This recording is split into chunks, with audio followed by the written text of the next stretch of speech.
În numele Tatălui și a Fiului și a Sfântului Duh. Amin. Ați auzit, iubiților credincioși, ce frumos spune apărătoare Doamne, mulțumiri pentru biruință. Iată, fraților creștini, că Maica Domnului ne-a strâns din nou împreună în prejurul ei la acest mare praznic, cel mai mare al Maicii Domnului, adormirea Maicii Domnului. Am ascultare de la Preasfințitul să vă spun câteva cuvinte și vreau să profit de faptul că împreună am ascultat această Evanghelie care se citește de fiecare dată la utrenie, la praznicile Maicii Domnului. Dacă veți fi atenți la sărbătorile mari închinate Maicii Domnului, adormirea, nașterea și așa mai departe, veți asculta această Evanghelie care ați ascultat-o la privegherea de astăzi. De ce vreau să vă spun câteva cuvinte desprinse din această Evanghelie? Fiindcă trăim o vreme în care, din punct de vedere religios, în lume a crescut această mișcare antihristică numită mișcare ecumenică. Mișcare, dragii mei, care are ca principiu sau scop de a aduna toate religiile într-un loc, fără a ține cont de un adevăr de credință. Se numește sincretism religios. Dar se ridică o întrebare. Cum pot eu, ortodox, să stau, să mă închin, să mă rog împreună cu un om care are o credință prin care el blamează pe Maica Domnului? Eu, ortodox fiind și o respect pe Maica Domnului, mă închin Maicii Domnului, supravenerez pe Maica Domnului, mă închin cu nădejdea de a primi ajutor de la Maica Domnului, recunosc virtuțile Maicii Domnului, pe când celălalt o blamează pe Maica Domnului. Cum pot să particip la o astfel de mișcare, chiar doar din acest lucru? Sectanții, dragii mei, mai ales partea aceasta protestantă, ei nu cred în Maica Domnului. O consideră o femeie obișnuită. Chiar unii, poate, v-am spus, o blamează. Ei spun că învățăturile lor le desprind din Sfânta Evanghelie. Haideți împreună, un pic, plecând de la Evanghelia de astăzi, să vedem ce ne spune despre Maica Domnului. Atunci când Maria a primit în pântece pe Dumnezeu întrupat, ea era singură în Nazaret, fiindcă era logodită cu Iosif.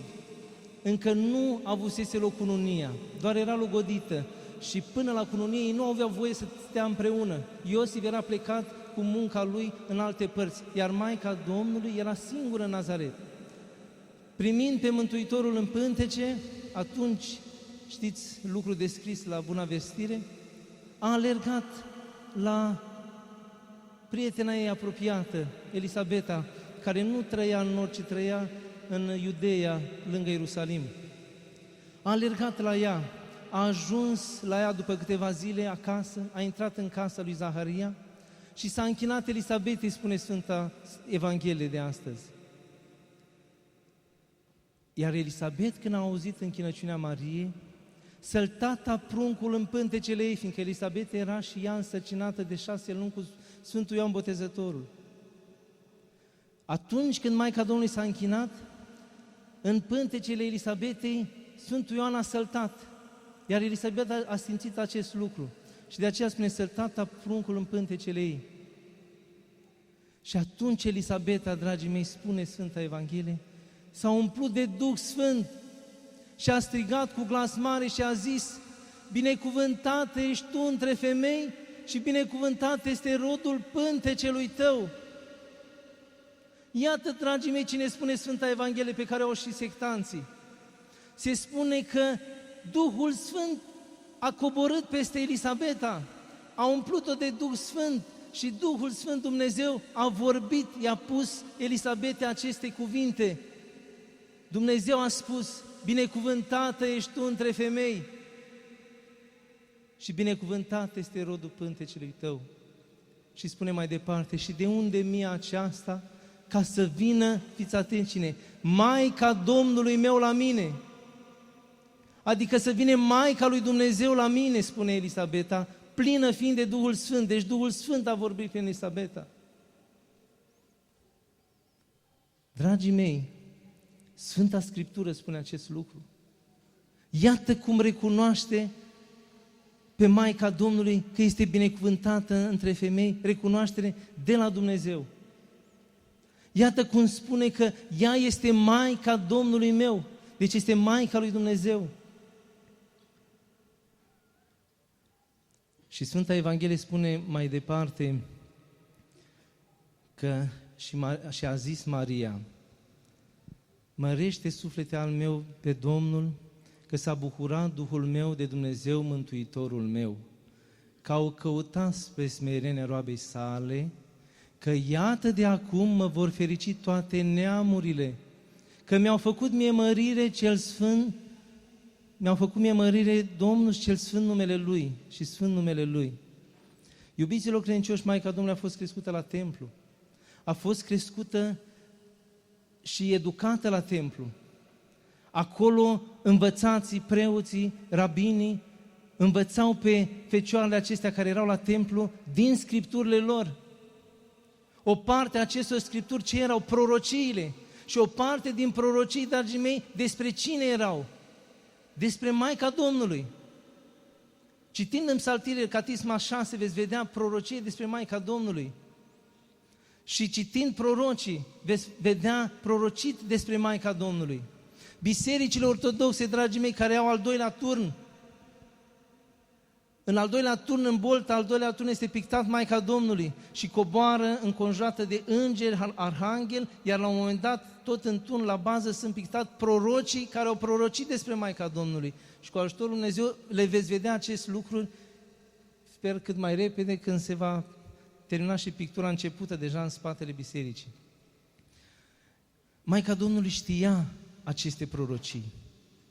Știți prea bine că în tradiția bisericii spune că Maica Domnului, când lucra la templu împreună cu celelalte fecioare și vorbeau despre prorociile legate de fecioara, de Maica Mesiei, spunea, ce mult m-aș bucura să prind vremurile acelea și să fiu o slujnică a Maicii Domnului. Așa era de smerită Maica Domnului. Iată că chiar ea a fost aleasă de Dumnezeu și ea a devenit Maica Domnului și ea era conștientă și de aceea a spus că de acum mă vor ferici toate neamurile.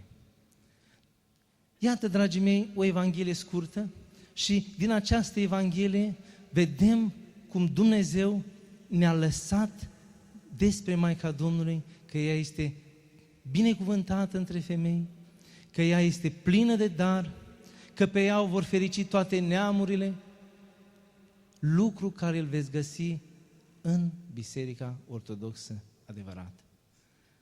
De aceea, dragii mei, noi nu putem să ne închinăm, să slujim împreună cu cei care nu cred în Maica Domnului, în învățăturile despre Maica Domnului,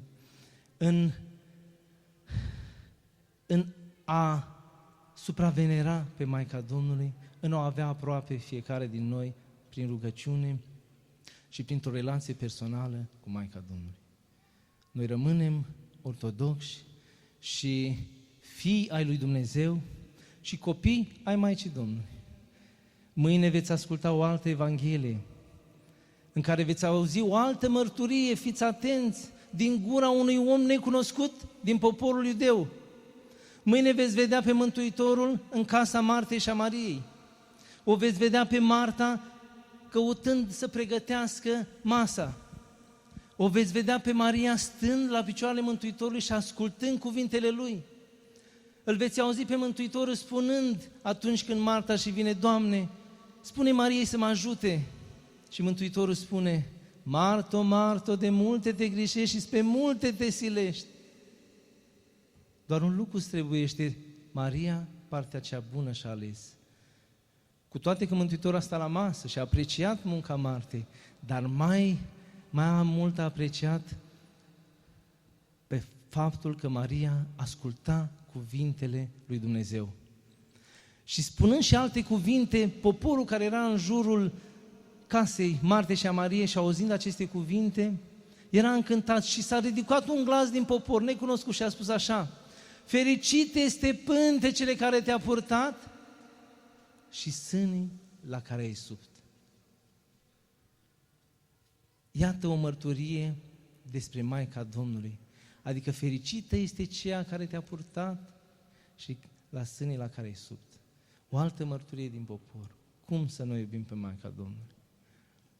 Încă un lucru mai spune Maica Domnului, de fapt vă las să vă gândiți un lucru mai profund teologic.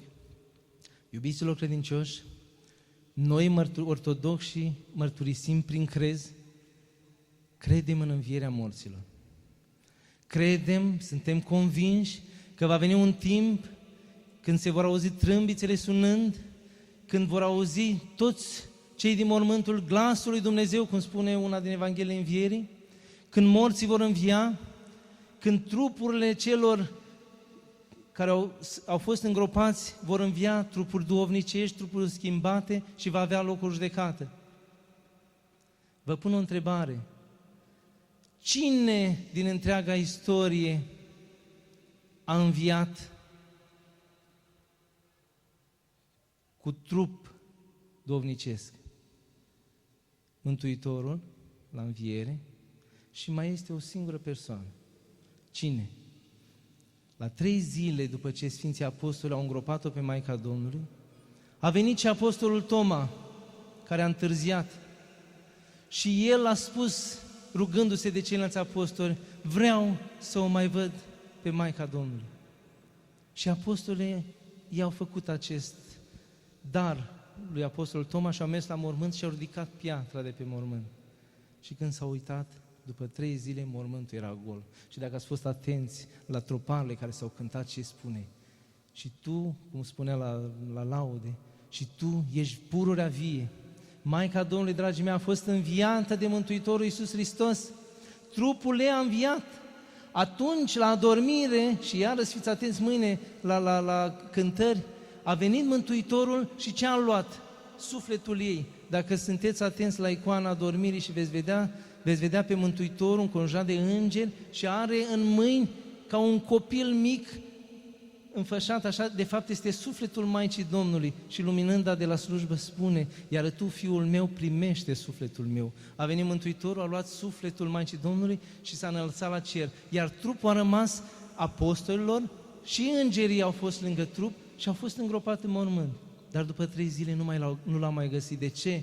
Că după 3 zile trupul a fost înviat, sufletul ei a revenit în trup, dar trupul de acum va fi acel trup cum vom avea și noi fiecare, trupul înviat, trupul duhovnicesc. Maica Domnului este vie în ceruri și șade de-a dreapta Mântuitorului și este cea care se roagă pentru omenire, pentru oameni, ca să se mântuiască și să vină la Mântuitorul nostru Iisus Hristos, Dumnezeu cel adevărat, care îți cuvine slavă, cinste și închinăciune în vecii vecilor. Amin. Mâine dimineață slujba va începe la ora 6, ora veche, în Biserica Mare. Aici, în cort, va începe la 6:30 cu acatistul adormirii Maicii Domnului. Cei care sunteți pentru împărtășit, vă veți împărtăși în Biserica Mare. Veți vedea cum faceți. Ori stați la slujbă în Biserica Mare, ori stați aici la slujbă, dar urmăriți când se apropie de cazania din biserică, că acolo slujba cred că va merge mai repede, mergeți în biserică și acolo preoții vor fi pregătiți să vă împărtășească. Când veniți cu pomelnice, rugămintea este să mergeți să duceți pomelnice tot în biserică. Iar aici vom face Sfânta Liturghie. Vă rog, cei care sunteți din București și aveți posibilitatea, să faceți dragoste cu cei care au venit de departe și să-i ajutați să-și găsească fiecare un culcuș pentru noaptea aceasta. Și lucrul acesta nu va rămâne fără răsplată la Dumnezeu. La mulți ani, sănătate, noapte bună!